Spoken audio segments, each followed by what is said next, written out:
paz do Senhor, meus irmãos, sejam todos muito bem-vindos ao canal Nutrir Corpo e Alma. É uma alegria imensa ter vocês aqui comigo. Vamos para mais um estudo na Palavra de Deus. Hoje nós iremos falar sobre o fim desde o começo. Se você é um daqueles cristãos que acredita que a ciência explica a Bíblia, eu creio que esse estudo será revelador para você. Para a gente dar início a todo esse entendimento sobre o fim, Deus revelando o fim desde o começo, a gente tem que ver alguns pontos dentro da ciência. De acordo com a ciência, o nosso sistema solar ele segue um modelo heliocêntrico, onde a Terra e todos os outros planetas conhecidos ou que ouvimos falar, eles giram em torno do Sol. Nesse mesmo sistema, é dito que a Lua é um satélite da Terra e que ela não tem luz própria, sendo a sua luz o reflexo do Sol na sua superfície. Outro ponto que temos que analisar nesse sistema apresentado pela ciência é que o Sol é uma estrela e nem é a maior estrela desse sistema. Há várias estrelas em proporções gigantescas comparadas ao nosso Sol. Toda a nossa galáxia, que é chamada de Via Láctea, passou a existir a partir de uma grande explosão, o Big Bang. Então veja como a ciência mostra o Sol em comparação com as outras estrelas. Você consegue enxergar esse pontinho aí minúsculo no meio do nada nessa imagem? Então é o Sol.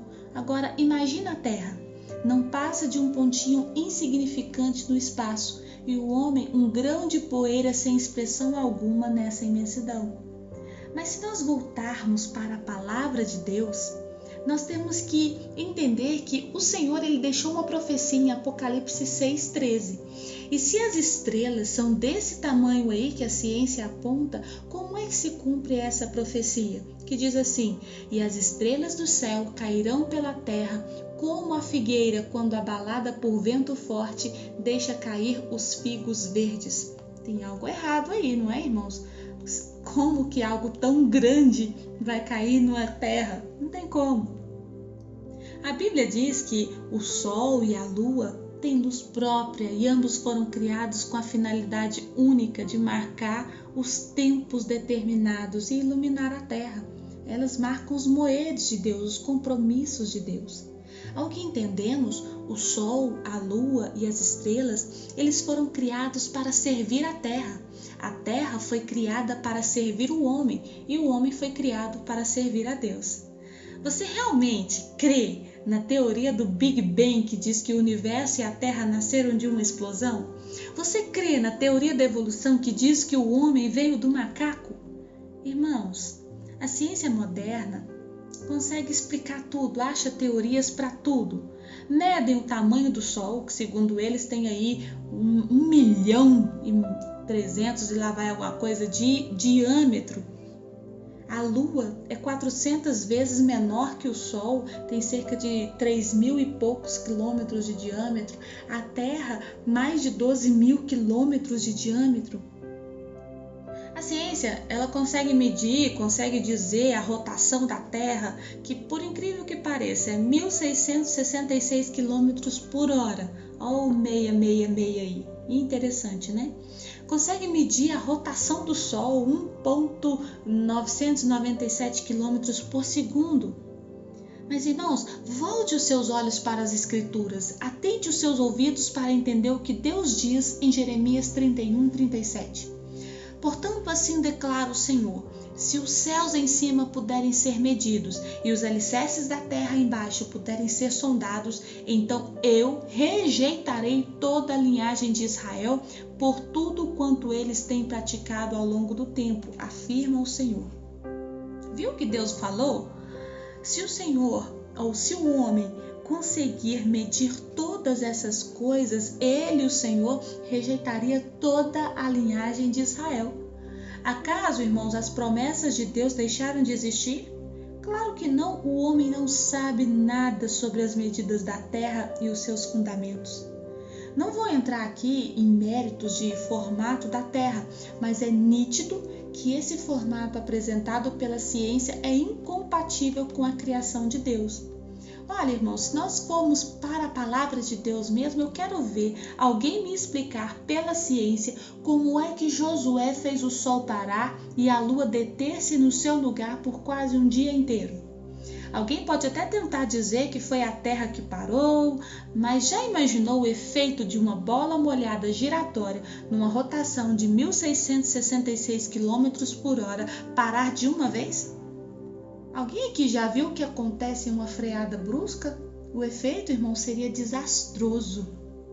Agora tenta explicar para mim o sinal que Deus deu a Ezequias retrocedendo o relógio de Acás 10 graus.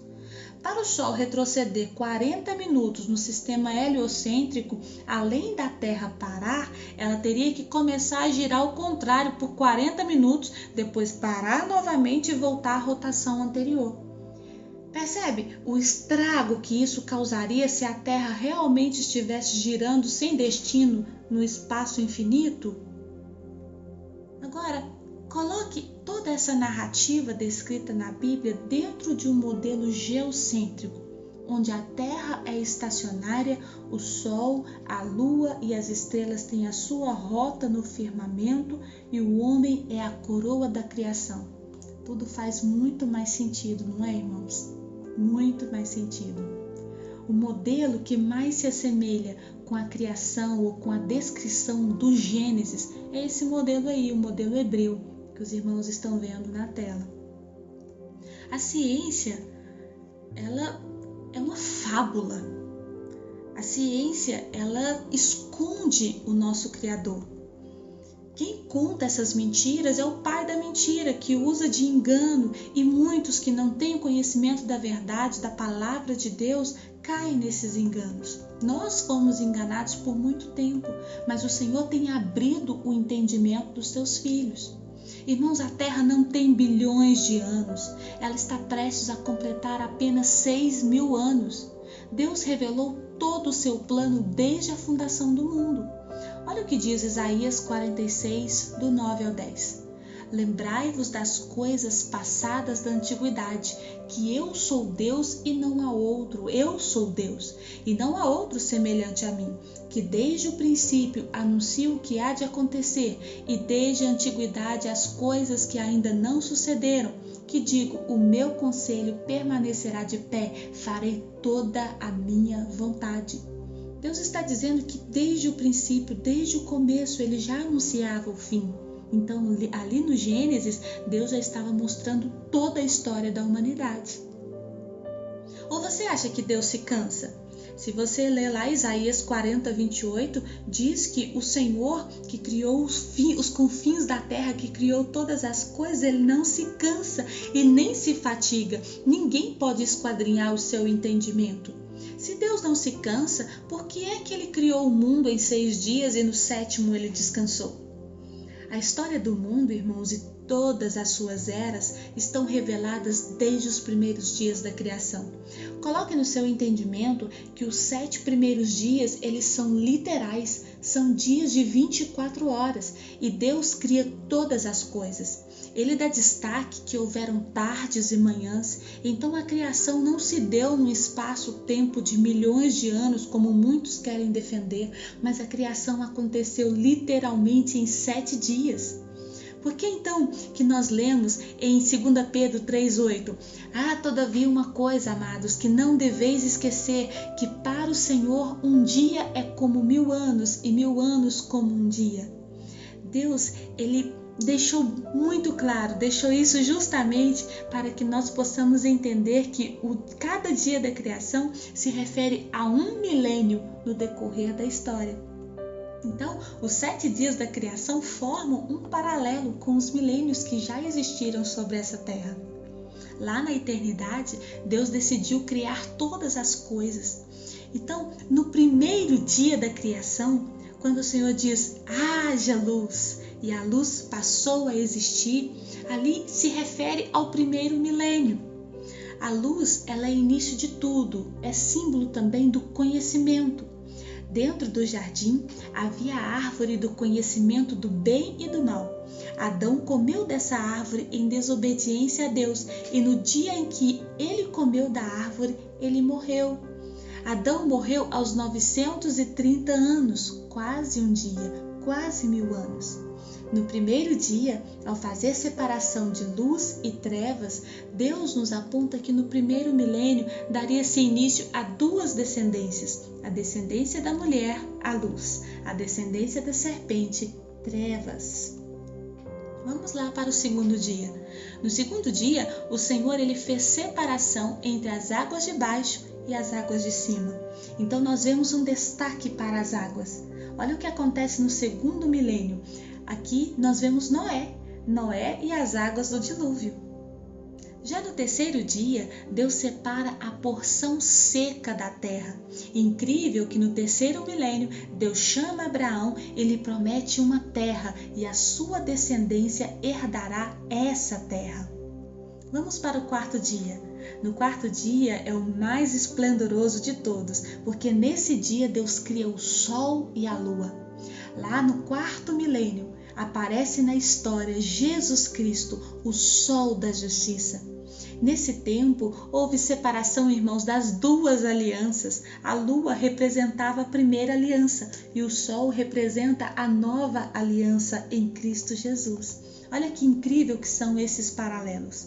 Aqui no quinto dia, Deus cria os peixes e as aves. Já no quinto milênio é revelado quem são esses peixes. Vocês se lembram do estudo das 2 casas de Israel? Esses peixes é Efraim. Quando Jesus chama os seus discípulos, Pedro e André, Jesus chama eles para serem pescadores de homens. Peixes é a igreja, o povo de Deus espalhado por toda a terra. Vamos para o sexto dia. Aqui acontece a criação dos animais terrestres e também a criação do homem. O homem, lá no Éden, foi dado a ele todo o domínio. Agora, no sexto milênio, olha o que aparece na história, o que irá aparecer: as bestas do Apocalipse se levantarão com domínio. Se você vai para Daniel, cada um dos impérios da terra é representado por animais. A besta do Apocalipse tem a mesma configuração dos vários animais. Várias características dos outros impérios que já existiram começam a apresentar nessa besta do Apocalipse, que é o império do Anticristo. Se você abrir a sua Bíblia em Apocalipse 13:2, você vai ver a descrição da besta que se levantará. Diz lá que ela é semelhante a um leopardo, mas tinha pés como de urso e boca como de leão.